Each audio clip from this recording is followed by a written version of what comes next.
Bienvenue dans Déblocage intérieur, le podcast qui t'aide à comprendre ce qu'il se passe en toi quand tout part un peu en vrille autour. Moi, c'est Louise, je suis passionnée de psychologie et de relations humaines. Et ici, on met des mots simples, vrais et vivants sur ce qu'on vit tous, mais qu'on ne dit pas toujours. Et s'il y a un truc à savoir sur moi, c'est que mon cerveau adore me lancer des interros surprises. Genre, parfois, ça va être technique, comme au fait, comment marche un moteur 4 temps ? Ok, Google, merci, bonne nuit, je peux dormir sur mes deux oreilles. Mais quand c'est des questions du type « pourquoi je réagis comme ça ? Pourquoi je m'attache trop vite ? Pourquoi je veux tout contrôler dans ma vie ? Pourquoi je fuis quand ça devient sérieux ?» Là, il n'y a pas de tuto YouTube, c'est un peu plus flou, c'est un peu plus intime, c'est un peu plus multifactoriel. Et c'est exactement pour ça que depuis plusieurs mois, je me plonge dans des trucs qui expliquent comment on se construit. Pas pour coller une étiquette, pas pour dire c'est foutu, c'est déterministe, vu qu'il s'est passé ça dans ma vie, je suis comme ça. C'est pour ça qu'avant de commencer cet épisode, je voulais faire un petit trigger warning qui est important. Ce que je vais te raconter, ce sont des facteurs, ce sont des pistes, ce sont des mécanismes fréquents. Donc ça ne veut pas dire que ton passé te condamne, ça veut juste dire un truc, comprendre, ça redonne de la liberté. Parce qu'en fait, qu'on se le dise, on peut lire tous les livres de développement perso du monde, quand tu te retrouves face à toi-même, sans distraction, c'est là que ça pique. Et souvent, quand ça pique, on fait quoi ? On s'anesthésie. Sport à outrance, boulot, scroll à l'infini, le je gère, le je verrai plus tard. Sauf que plus tu t'éloignes de toi, plus tu répètes certains schémas sans comprendre pourquoi. Et ça, c'est un point clé. Ton anxiété, tes choix amoureux, ton besoin de contrôle, ta façon de t'accrocher ou de te détacher, ça ne tombe pas du ciel. Donc j'ai envie qu'on fasse une série d'épisodes, on va remonter le fil de la grossesse jusqu'à l'adolescence, comme si on ouvrait les premiers chapitres de ton histoire. Pas pour te trouver des excuses, pas pour accuser tes parents. Ce que je veux faire avec toi, c'est vraiment mettre de la lumière là où tu te juges encore. Et en fait, la bonne nouvelle, c'est celle-là, c'est que ton cerveau n'est pas figé. Il va apprendre, il va se recabler, il va se mettre à jour. Est-ce que t'es prêt ? Est-ce que t'es prête ? Parce qu'on démarre avec le premier chapitre, avant même ta naissance, ce que j'aime appeler la préhistoire psychique. C'est un moment un peu étrange parce que, pour être tout à fait honnête à toi, ça ressemble plus à une histoire de fantôme qu'à une histoire de psychologie. Parce qu'en vrai, tu n'existes pas seulement au moment où tu es conçu, tu vas exister dans la tête des autres avant même ta conception. Donc avant même le premier battement de cœur, avant même qu'il y ait un toi physiquement, il y a souvent une image, une place, une attente, une idée. Et alors là, j'adore cette image. Tu vois, c'est un peu comme si tu entrais dans un film avec un rôle déjà écrit sans même avoir passé de casting. Et en fait, dans l'esprit de tes parents, il y a eu deux bébés. Il y a eu le bébé imaginé et le bébé réel. Et non, le bébé imaginé, c'est pas juste « est-ce qu'il aura tes yeux, chérie ?» Non, c'est parfois beaucoup plus profond. C'est une combinaison d'espoir, de réparation, de projection, parfois même de manque. Et ça veut pas dire « ok, mes parents sont méchants », ça veut dire « c'est humain ». Sauf que voilà, le vrai bébé arrive, et un vrai bébé, c'est du vivant. Donc ça pleure, ça dort mal, ça déborde, ça n'obéit pas au scénario. Et s'il y a un écart énorme entre le bébé fantasmé et le bébé réel, ça peut créer la première tension psychique. C'est-à-dire que l'enfant grandit parfois avec une sensation bizarre, cette sensation de « j'ai l'impression de rater un examen dont je ne connaissais même pas les règles ». Une couche encore plus invisible, c'est le transgénérationnel. Avant même la naissance, il y a un autre truc. C'est les non-dits, les secrets et les traumas familiaux. Tu sais, c'est tous ces sujets qu'on ne nomme pas, mais qui pèsent quand même dans l'ambiance.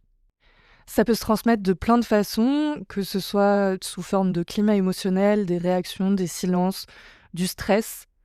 Un peu comme si certaines histoires continuaient à vivre sans être racontées. Et là encore, je n'accuse personne. C'est juste pour réaliser un truc assez vertigineux, c'est que avant même que tu arrives, il y avait déjà un monde émotionnel autour de toi.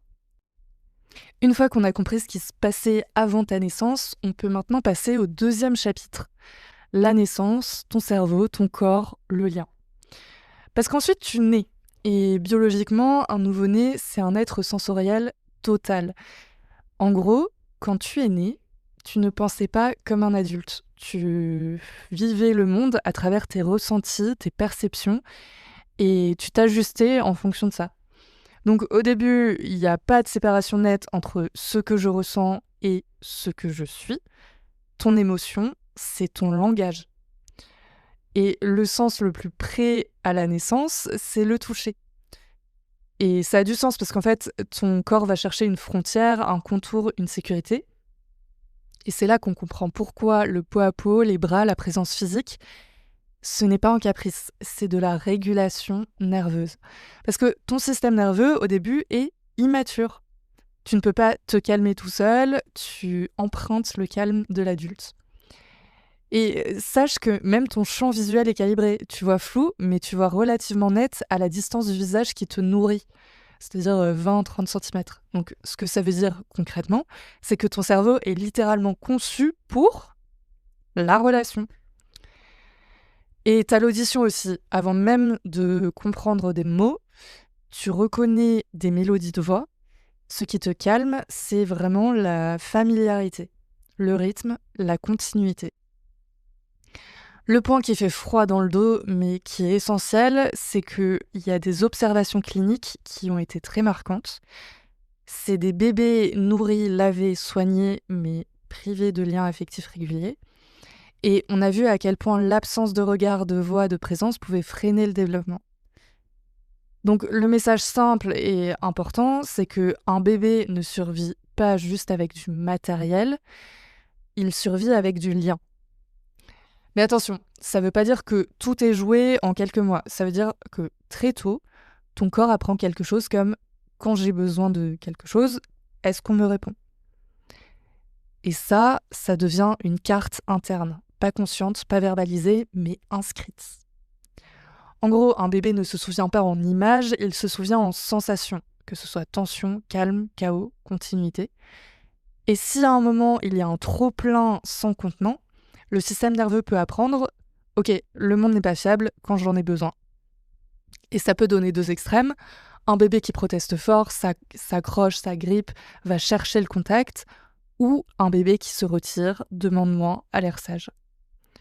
Et là, c'est un piège. Un bébé qui ne demande plus n'est pas forcément apaisé. Parfois, il a juste appris que demander, eh bien, ça faisait trop mal. Tout ça mène à un concept hyper central qui est l'attachement. L'idée, c'est que très tôt, on développe une manière automatique de réagir au lien, à la séparation, au stress relationnel. Et il faut dire que ce n'est pas ton caractère, c'est une stratégie de survie que tu as apprise très tôt.